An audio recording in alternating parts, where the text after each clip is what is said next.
নালিয়া কাণ্ডৰ নতুন মূৰ সাম্প্ৰদায়িক সংঘৰ্ষ লগাই মুনাফা আদায়ৰ চেষ্টা। নালিয়া আৰু বেৰভাঙি গাঁও পঞ্চায়তৰ সভাপতি নিৰ্বাচনক লৈ এটা পক্ষই পৰিকল্পিতভাৱে গোমাংস কেদাৰ হৰি মন্দিৰত পেলাই দিয়া। নালিয়া কাণ্ডত জড়িত থকা নজৰুল ইছলামক আজি গোলকগঞ্জ আৰক্ষীয়ে গ্ৰেপ্তাৰ কৰে। নালিয়া কাণ্ডৰ কেইবাজনো দোষী পলাতক, গতিকে অতি সোনকালেই দোষীক গ্ৰেপ্তাৰ নকৰিলে বিভিন্ন দল সংগঠনে প্ৰশাসনৰ বিৰুদ্ধে আন্দোলন গঢ়ি তুলিবলৈ বাধ্য হ'ব বুলি হুংকাৰ ইউজি আক্ৰাছৰ ধুবুৰী জিলা কাৰ্যকৰী সভাপতিৰ। গোলকগঞ্জৰ পৰা তপনৰা report, north east frontier news.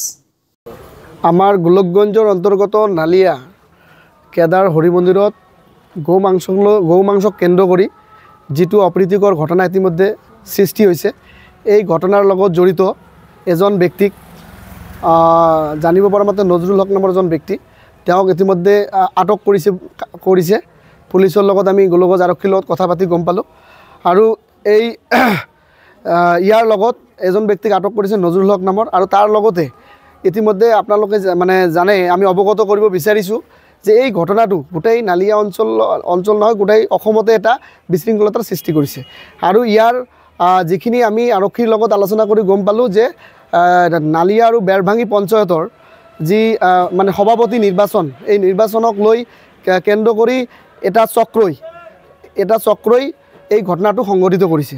আৰু যাৰ কাৰণে এই চক্ৰটোৰ এজনক ইতিমধ্যে আটক কৰিছে। ইয়াৰ লগত নিশ্চয় আৰু ব্যক্তি জড়িত আছে। আমি গোলকগঞ্জ আৰক্ষীক দাবী জনাইছোঁ যে এই চক্ৰৰ লগত কোনো এজন ব্যক্তিয়ে হাৰি যাব নালাগে, তেওঁলোকক ধৰি জেল হাজতলৈ প্ৰেৰণ কৰিব লাগে, কঠোৰৰ পৰা কঠোৰ শাস্তি দিবলৈ দাবী জনাইছোঁ। আৰু তাৰ লগতে আপোনালোকে জানে যে এই ঘটনাটো কেন্দ্ৰ কৰি গোটেই ধুবুৰী জিলাত এটা বিশৃংখলতাৰ সৃষ্টি হৈছে। আৰু আমি ইয়াৰ আপোনালোকৰ জৰিয়তে এটা বাৰ্তা দিব খোজোঁ ৰাইজক বা ৰাইজসকলে প্ৰতিজন ৰাইজে আচলতে সচেতন হৈ থাকিব লাগে বৰ্তমান সময়ত যিটো এটা অপ্ৰীতিকৰ ঘটনা বা বিশৃংখলতাৰ সৃষ্টি কৰিছে। আৰু তাৰ লগতে ধুবুৰী জিলাৰ ৰাইজে কোনো ধৰণৰ ভুৱা বাতৰিত বা ধৰক মানুহৰ কথাত কাণ দিব নালাগে।